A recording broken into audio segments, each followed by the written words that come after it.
Welcome back to your favorite weekly horoscope, this time for September 12th through the 18th. My name is Cam White, and this week's highlights aren't anything too crazy. However, I think it's going to be a little complicated. The only highlights that we have going on this week are Venus square Mars, which is something that, if you want to talk about Venus-Mars cycles, that is a whole thing to go into. It's a really fun wormhole if you haven't gone down that wormhole yet. But Venus square Mars is just kind of challenging on a personal level. But the only other thing we have besides that is the sun going opposite Neptune, which is both going to clear the air, but also create a lot more confusion. And I talked a little bit about last week about, not seeing the whole picture all the way. That full moon in Pisces was bringing a lot of things to our attention that we may not have known. And then Mercury stationed retrograde, where it kind of changed our perspective, right? And this week is really feeding into that. So let's go ahead and get started. The only thing we've got going on Monday is the moon making that sextile to Saturn. As we ended last week, the moon ingressed into Aries and conjoined Jupiter, and there was all of this action. And Monday's just continuing that. But as it sextiles Saturn, there's sort of a crystallization of that. Again, the moon's in Aries here. Last week, it was all about, hey, what can I do now? Now with this being realized, now with this information, what actions can I take now? What can I do differently? Same thing going on here. But as the moon makes a sextile to Saturn, which again, pretty early in the morning that this is happening, you can gauge how early this chart is by seeing where the sun's at. So the sun is, here in the 12th house, so it's not too far past sunrise here in Denver, Colorado. But as the moon sextiles Saturn, there is this sense of, okay, this is what I'm doing. This is where I have to emotionally invest my actions. And as it sextiles Saturn, there is this general support that's there. Saturn is going to be authority figures, institutions, organizations. But Saturn's also going to be things like, discipline and restraints.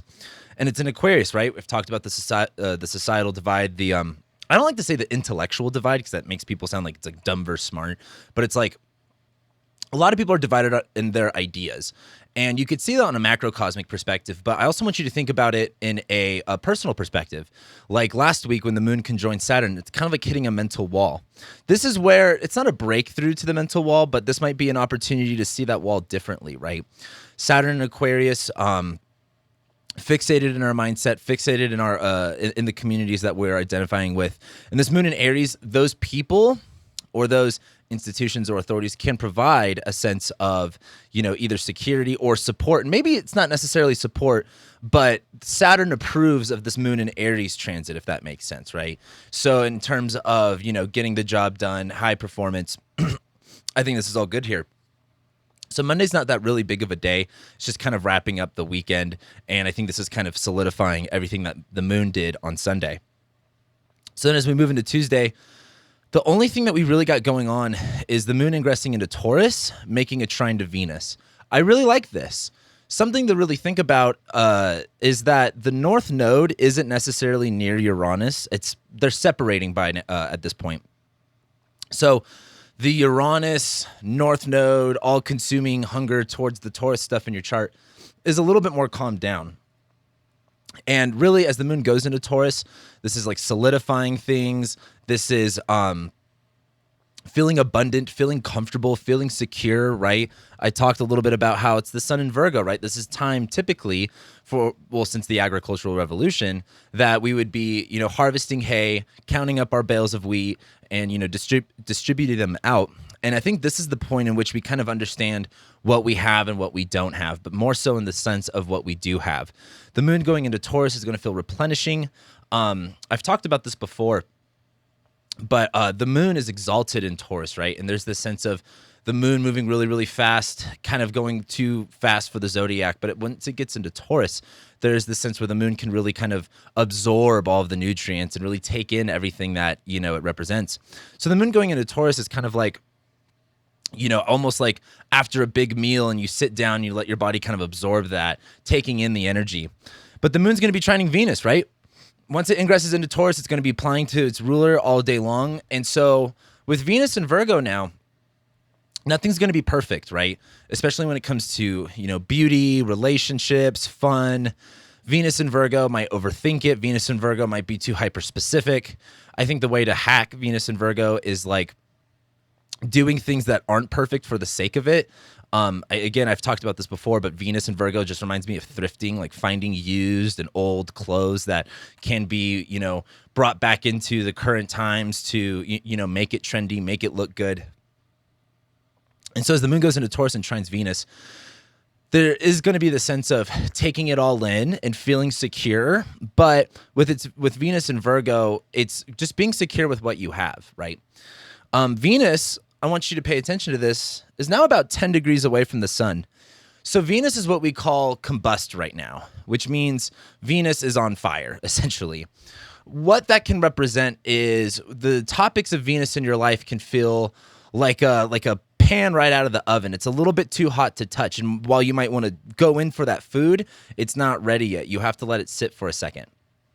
But what this can kind of look like and materialize is, or how it can materialize is these topics of Venus being, something that you want to, lean more into, but the sun's blinding light is blocking it out. So it can be hard to really be like Venus and Virgo is like, oh, this isn't perfect, this isn't perfect, this isn't perfect, or something is not right here. But then when you try to identify the solution or even the problem, it gets a little bit lost. Like, it's like, have you ever listened to a song and maybe that there's something about that song you didn't like, but you couldn't put, your finger to it? That's kind of like what a planet being combust is. And as we move into October, we're eventually going to be having a Venus cazimi at about 29 Libra and 0 degree Scorpio. So this is a process. We're undergoing a process of change. Venus slowly coming up. She's going to slowly come up and conjoin the sun once we get to the end of Libra season, going into Scorpio season. And this is representative of and if you want to go super ancient astrology, this is representative of a sick or a dying planet, right? A planet being combust on its way towards a cazimi is a sick or a dying planet. So you can look at that as like, you've gotten an illness and you're on your way down. Now, when a planet goes cazimi, that's like either the death or the point in which you're no longer sick and you start to recover, right? And then Venus becomes Venus is morning star right now, and she's going to become evening star. Later on, we'll have a retrograde in Leo here in summer of 2023. That'll be really fun. I'm saying all this to say that there's going to be this sense of not feeling perfect, not feeling good enough, but not really being able to identify it. That might be the hard issue here, especially when it comes to pleasure. And the moon's in Taurus. We might feel good. We might feel secure. We might feel nourished. And the moon's going to be trining Venus. It's like we have what we have, but maybe it's not as fulfilling. Maybe it's not, it's what we wanted, but when we got what we wanted, maybe it's not exactly as fulfilling as we might have thought. And we're going to be going we are now actually undergoing a change of our values, a change of what we want, right? Morning star Venus is very pursuant of things, right? Morning star Venus is like, this is what I want, this is what I value, and I'm going to go after it. Evening star Venus, which will occur after, I think Venus gains visibility sometime around January. But when Venus is evening star, Venus is very receptive to things. Things just come to Venus. You get what you want because it comes to you rather than having to pursue it. So there might be the sense of going after what you want, and it's, again, like you're going after it, and you know what you want, but it's not maybe materializing the way that you want to. We're going to have a change of that direction. So rather than going after things, you're going to attract them to you. That's going to be a period, again, once in October. But I know I'm ranting on this, but I wanted to say this because we're really going to feel that on Tuesday. Tuesday.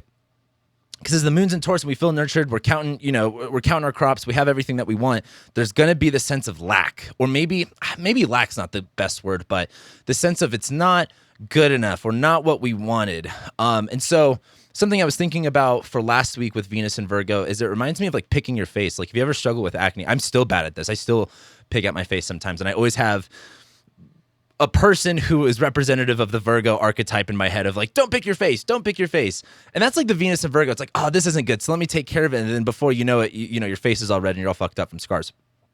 So that's Monday. Monday, it's fine. It looks good. Don't sweat it, really. My bad, not Monday. That was Tuesday. As we get into Wednesday, though, the moon is going to be conjoining the North Node, and then it's going to conjoin Uranus, but then it's going to square Saturn. So we have a little bit of a return to, I believe it was Thursday of last week, when the moon squared Uranus and hit Saturn. There's going to be kind of a little bit of a return to that. Now, again, what I want to bring your attention to is the North Node and Uranus are starting to separate. In fact, well, Uranus is retrograde, but so is the North Node. That's a whole nother story. But as Rahu, which is this point in the sky that kind of represents things that we are heading towards at a very extreme pace that is for better or for worse, right? Some people like to say that the North Node is your destiny. It's the best thing ever. And then you look up Vedic astrology and you have a completely different opinion, right?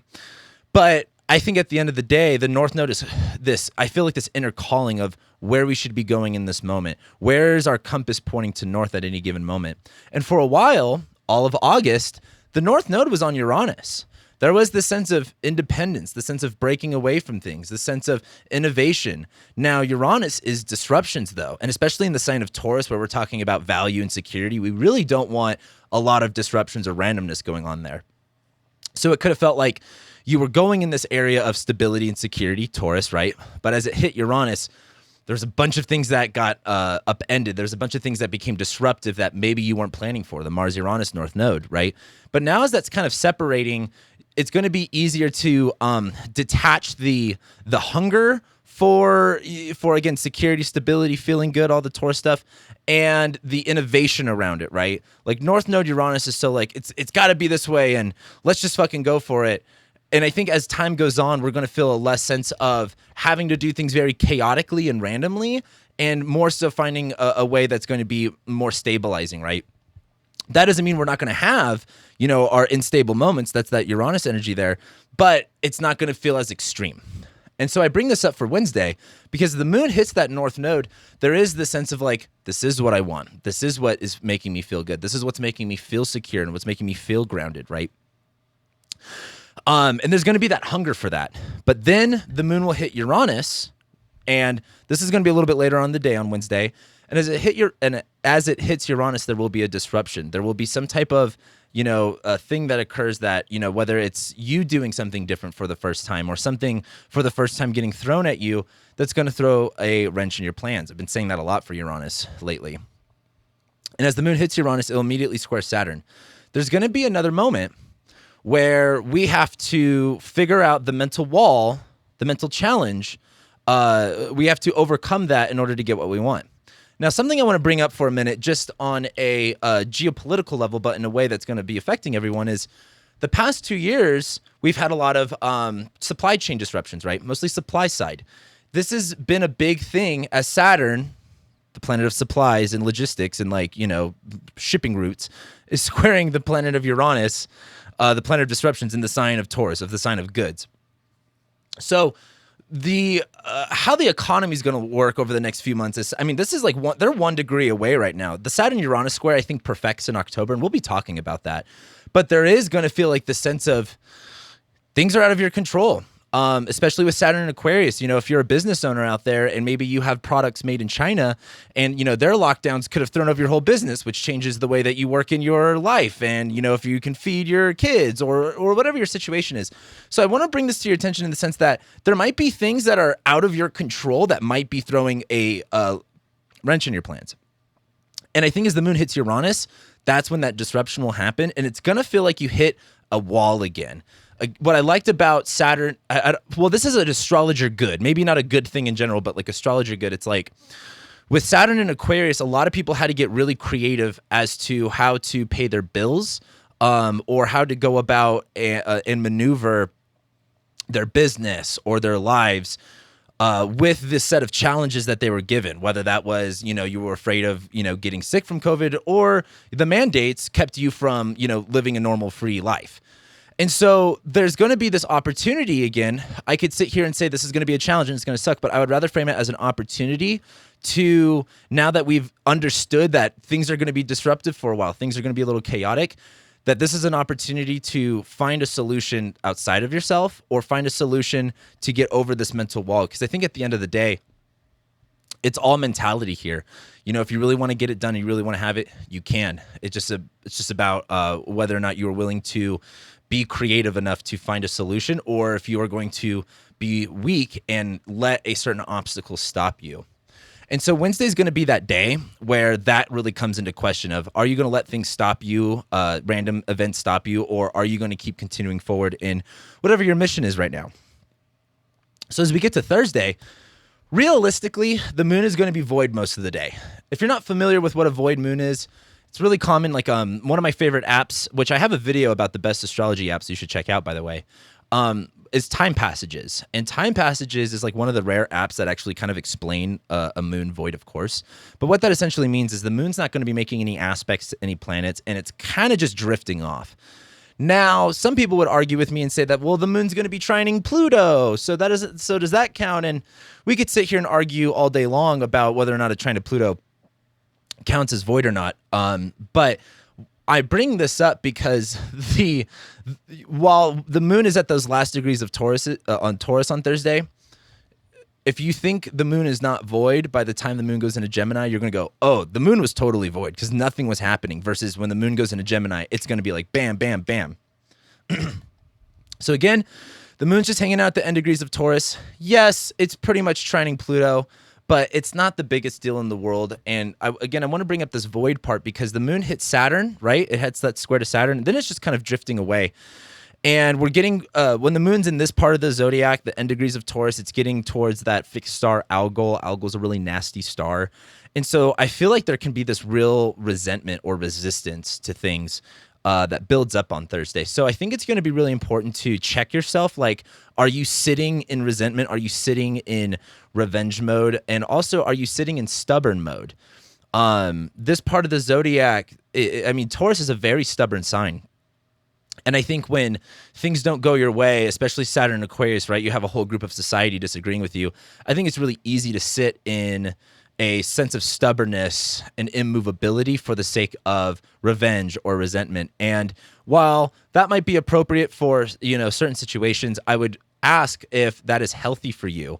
And on Thursday, if you were in a place of mad resistance and unwilling to move, like really fixated Taurus stuff, really ask if it's harming you more than it's helping you. So I think that'll be a really big reflection on Thursday. And then the moon goes into Gemini, right? And like I said last week, as the moon goes into these air and fire signs, it's really going to be triggering, Jupiter, Mars, Mercury, and Saturn too. So we're really going to get the planets starting to kind of unlock, in a sense, when the moon transits these air and fire signs. And so as we get into later on in the evening on Thursday and the moon goes into Gemini, this is where our minds and our emotions are much more connected. The moon in Gemini is much more expressive of its emotions. The moon in Gemini is much more inquisitive, conversational. Is that? Yeah, conversational. But that's really it. As the moon goes into Gemini and as it leaves Taurus and goes into Gemini, it's kind of like you've sat with your, belongings, you've sat with your stuff, you feel comfortable. Now it's time to ask what now? Asking questions, connecting more with people. And again, Thursday is just the moon ingressing into Gemini. It's really Friday when we start seeing much more action come about. Now, again, there's a lot going on Friday to tee you up for. First off, the moon is going to be sextiling Jupiter. Again, the moon's in this air sign, so it's going to hit Jupiter, and then it's going to trine Mercury, right? And then it's going to conjoin Mars.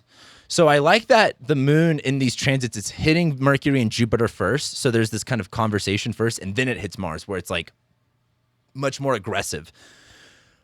But then the moon, after it hits Mars, it will square Venus. And this is important because Venus is squaring Mars. I didn't have enough room here to stack it all up.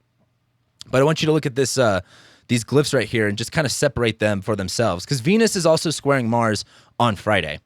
And this is probably going to be the more challenging day in just terms of energy. It's not the worst. It's just challenging, right? I don't want you guys to think of astrology as being bad, but maybe being an opportunity to, overcome difficult times. But it's challenging, and some people might have a lot of ambition about taking on challenges, and some people might feel like the last thing they need is another challenge, right? But don't necessarily frame it as just bad. So, Friday. Oh, also on Friday, whoops, I forgot to bring this up. The sun goes opposite Neptune as well. And this is really where I think on Friday's going to feel overwhelming because this is all mutable signs, but it's also going to feel really confusing. And I don't want to say it's going to be going nowhere fast, but it might be taking something small and going too fast with it too quick. Like if you ride motorcycles, it's like whiskey throttle, popping the clutch, and you might kind of, throw the bike up. So this is one of those days where you might want to have a little thought before your actions, but let me explain. So number one, moon goes into Gemini, right? We start focusing on conversing with our, base of our emotions, expressing our emotions. The moon is first going to sextile Jupiter. There is a lot of hope here. Again, I've talked about this before, but what I like about Jupiter in Aries is the sense of confidence and the sense of ambition, right? Jupiter is about beliefs. Jupiter is about, vision. And what I thought was really funny, I just listened to this. I was listening to Alex Hormozy, if you guys know who that is. And he talked about how belief is not binary, but belief is ever continuing.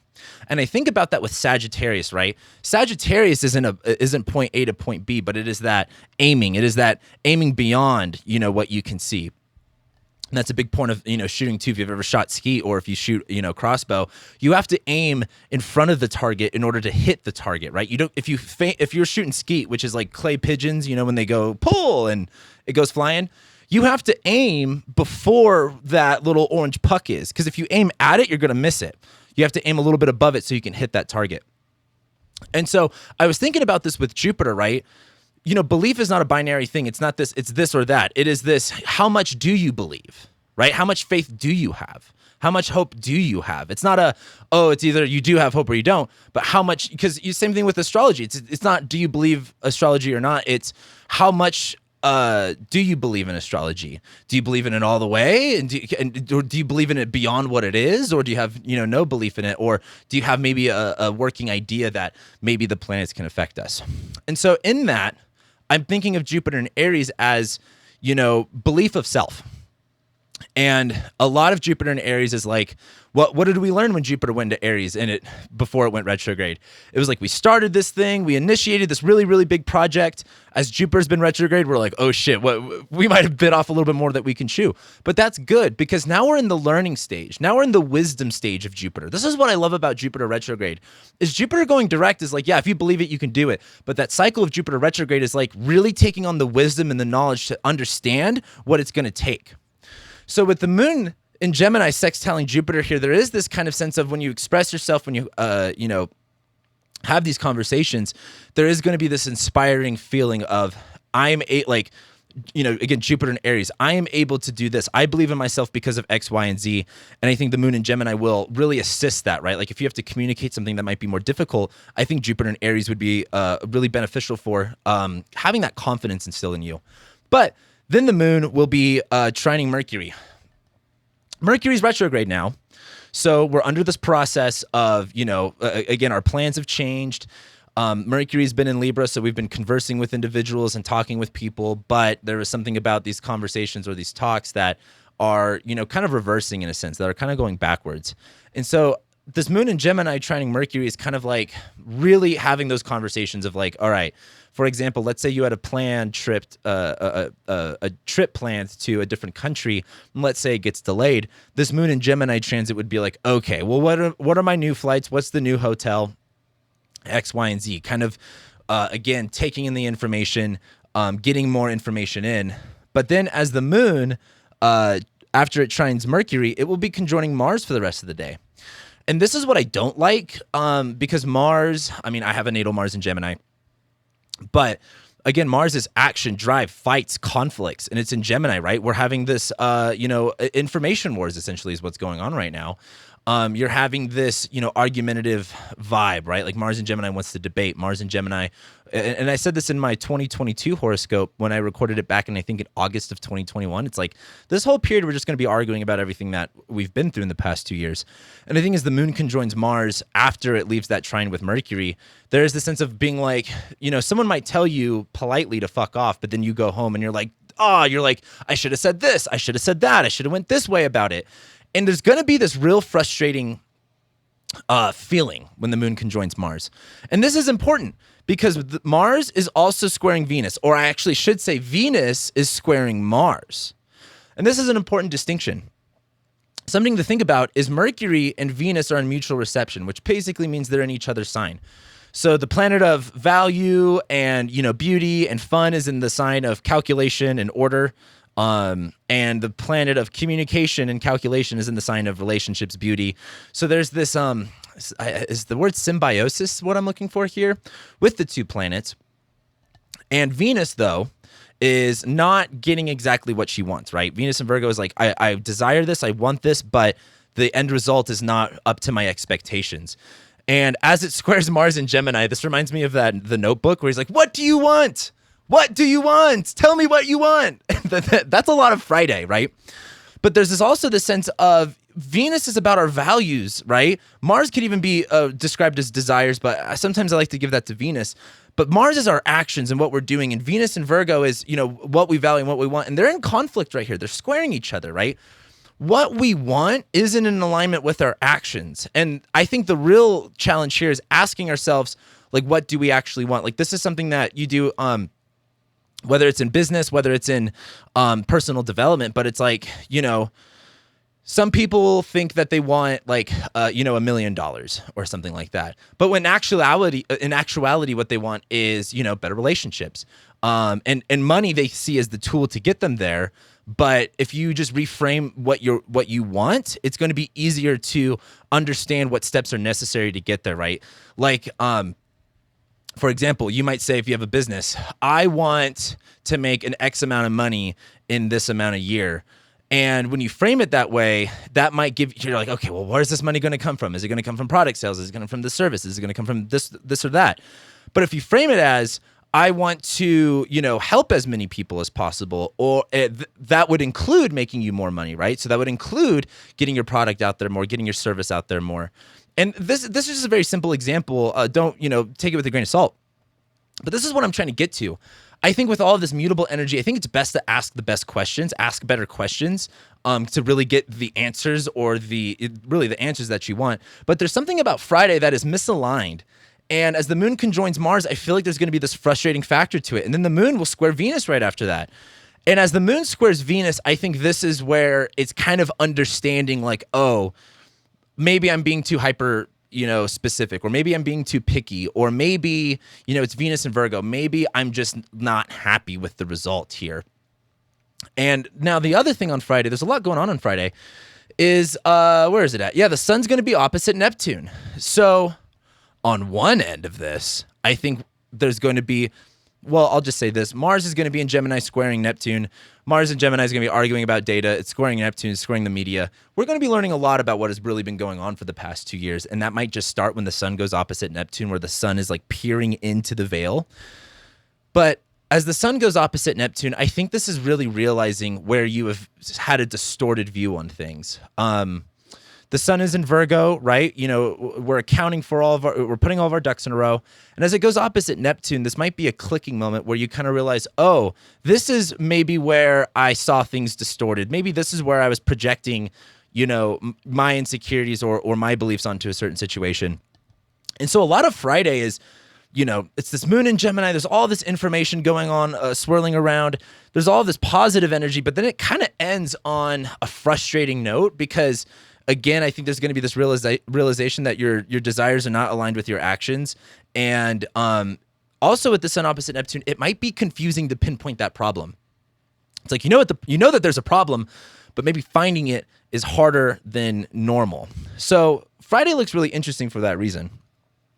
So as we go into Saturday, this is where the moon will trine Saturn, but it's also going to be squaring Neptune. So well, let me just pull up the chart here. So as the moon makes this trine to Saturn, right, this is very constructive for the conversations in society. Saturn in Aquarius is, again, everyone hates each other and we're either this or we're that, and everyone loves to throw their labels onto everybody because labels, you get to be right about people. So when the moon's in Gemini trining Saturn, there is this sense of like, I can identify you. I understand you because I have attached X, Y, and Z label. But there's this other side of it that is, when you express things, right? When you are talking about things, when you are unraveling your emotions, Saturn is going to be here to really put like concrete things to it. Like what what's that Oprah meme where it's like, so what is the truth? I feel like there's a lot of that going on here on Saturday. But as the moon trines Saturn, there is this kind of what's the word I'm looking for? Confirmation from Saturn, whether it be your, of course, you want to look at where Aquarius is at in your chart. Let's say you're a Leo rising and Aquarius rules your seventh house. This could be a confirmation from a friendship, an individual, a superior.